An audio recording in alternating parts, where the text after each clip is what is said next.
Welcome back. So today we're going to do a career video on Bobby Holik. Now what's interesting is, it feels like I do a lot of career videos on New Jersey Devils from the mid-90s, early 2000s. Here we are with another one. But it's an interesting and long career to look at. He's drafted 10th overall in 1989, and it'd be 20 years later before he'd retire, so there's a lot to go over here. And Bobby Holik was a player who came in with some expectations as a top 10 draft pick. I thought he lived up to them pretty well. He ends up signing a massive contract at one point in his career, which I think ultimately hurt the rest of his career going forward. So we'll start off talking about him playing for the Hartford Whalers. 1990-91, plays 78 games, 21 goals, 22 assists, 43 points. In the playoffs, no points in 6 games. So this is one of those times where a player comes in, and what you get in that rookie season is what you're going to get going forward. A guy who scores 20 goals, scores a point every other game, and is really good at both ends of the ice. 91-92, again with the Whalers, 76 games, 21 goals, 24 assists, 45 points. 1 assist in 7 playoff games. The Whalers, they want to fix their goaltending issue. They felt they had one. They go out and they get Sean Burke from the Devils, along with Eric Weinrich, good defenseman, young defenseman at the time. Bobby Holik is going the other way, along with a 1993 second-round pick, which becomes Jay Pandolfo, who of course played a long time in the NHL as well. So it's a good trade for both. I would lean towards New Jersey being the winner of the trade just for the fact that they had such tremendous success, and Holik was in the middle of that. His first year in New Jersey, only played 61 games that year, 20 goals, 19 assists, 39 points. In the playoffs, 1 goal, 1 assist for 2 points in 5 games. His goal total stays almost the same, even though he plays a lot less games. His points total really similar, again, playing a lot less games. 93-94. In 70 games played, he has 13 goals to go with 20 assists for 33 points. In the playoffs, New Jersey goes on a bit of a run that year. He records 3 assists in 20 games. So New Jersey, of course, coming out of that series against the Rangers, probably had a chip on their shoulder for 94-95. And they also had Jacques Lemaire behind the bench teaching him the wonders of the neutral zone trap. And they play it perfectly. And Holik is really one of the optimal guys to play this style. He's a two-way forward. Scoring isn't necessarily his game, but he can score. And he's physical, he does a little bit of everything. So in 48 games, he has 10 goals, 10 assists, 20 points.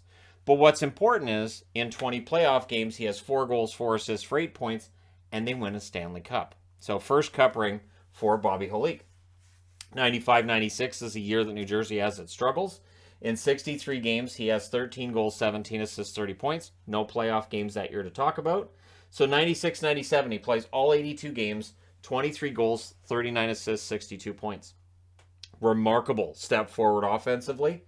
And in the playoffs, he adds 2 goals, 3 assists, 5 points in 10 games. So this is where the offense really kind of peaks with Bobby Holik, right? 97-98, in 82 games, 29 goals, 36 assists for 65 points. In the playoffs, no points in 5 games. He finishes 5th in Selke voting, and he ends up in the All-Star game that year. And again, it is interesting to me how defensive forwards suddenly get the Selke consideration for the best defensive forward in the game when they start scoring goals.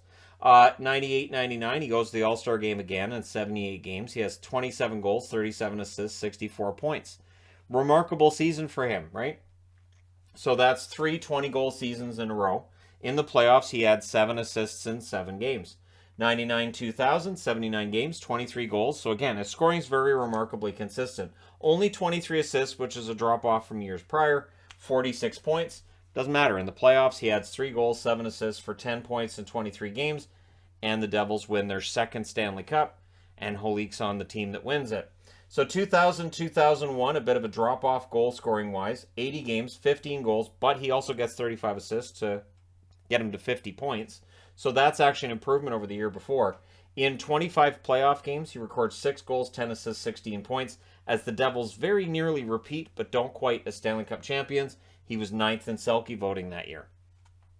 2001-2002, in what would be his final year with New Jersey, in 81 games, 25 goals, 29 assists for 54 points. In the playoffs, 4 goals, 1 assist, 5 points in 6 games, and he's 7th in the Selke voting. So the New York Rangers, Glenn Sather, there's no salary cap yet.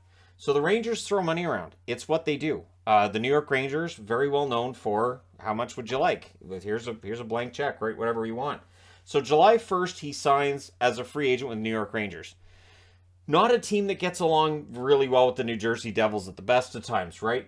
It's a 5-year, $45 million contract. And right away, people are looking at that and saying, how can Bobby Holik be worth $9 million a year? It is a number that Lou Lamoriello was never going to get close to. Lou, honestly, as much as he would like to have kept Bobby Holik, he's not going to match that offer, and he doesn't. And so he goes to the Rangers. This is at a time where the Rangers are really buying up as many veteran players as possible. It felt like every summer there was just, okay, redo. We'll go get more. And again, there's no salary cap, so whatever, $9 million, that's fine. New York generates a ton of money. So in the first year with the New York Rangers, it clearly is not, it's not clicking. And 64 games, 16 goals, 19 assists, 35 points. No playoffs. And so when you're paying a guy $9 million a year, your team's still not a playoff team. There's a lot of seemingly dysfunction within the organization and on the ice. It's not great. Now, he did bounce back the following season. In 82 games, he had 25 goals, 31 assists, 56 points. So, I mean, things are going okay that second season, but is he living up to a $9 million a year contract? No. And that's the difference between his years in New Jersey and then the years with the Rangers. His years in New Jersey, he's being paid a lot less. Expectations are nowhere near what they were once he signed that $9 million a year contract with the Rangers. And it really, there was no way he was going to live up to that expectation. So, he's bought out. What happens is we lose the 04-05 season, and then going into 05-06, there's buyouts. And so the Rangers, looking for cap space, buy out Bobby Holik July 29th of 2005. It is a few days later, August 2nd, that he signs with the Atlanta Thrashers. The Thrashers, a team looking for some kind of anything, right? They haven't had a playoff appearance yet. They haven't had a winning season for the most. I don't think they'd had a winning season until they did make the playoffs. But 05-06, he plays 64 games with the Atlanta Thrashers, 15 goals, 18 assists for 33 points. So, again, considering he's in Atlanta, he only plays 64 games, it's not bad. 06-07, his offense drops off again. In 82 games, 11 goals, 18 assists, 29 points. They do make the playoffs. He records an assist in the 4 playoff games. They got swept by the New York Rangers, which had to be, it had to be something, right? The team that bought you out, now they knock you out of the playoffs. So the Atlanta Thrashers 07-08, 82 games played by Holik, 15 goals, 19 assists, 34 points. That's a decent comeback season after the 29-point season, 29-point season the year before. But again, for Atlanta, they're looking for something else, and we're already up to a stage now where the conversation is, so Kovalchuk's going to leave. Where's he going to go?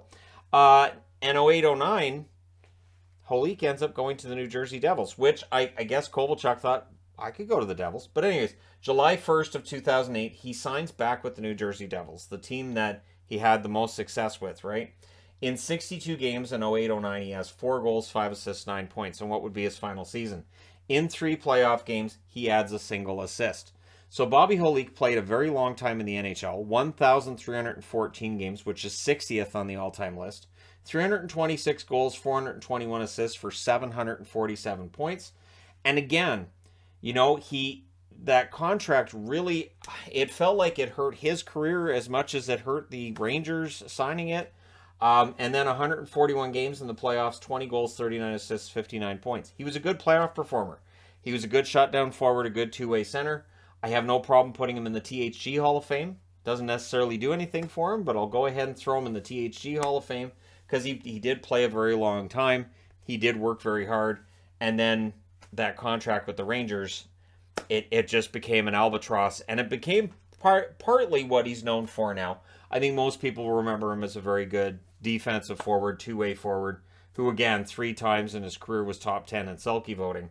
But yeah, that contract, that's one of those things that we recall. And of course, when the NHL brought in the salary cap, it prevented teams like the Rangers, Detroit, Toronto, and others from just throwing as much money as possible at the free agents, which was interesting back then. Very, very interesting back then to watch teams essentially trying to buy a Stanley Cup, saying, you know, we can offer to spend more money than everybody else. We're going to get all the veterans we can on the market, and then we're going to go for it. So for the Rangers, it didn't work out, but for Bobby Holik, he did get the 2 cup rings. in New Jersey. So there you go. Let me know your thoughts in the comment section below, as always.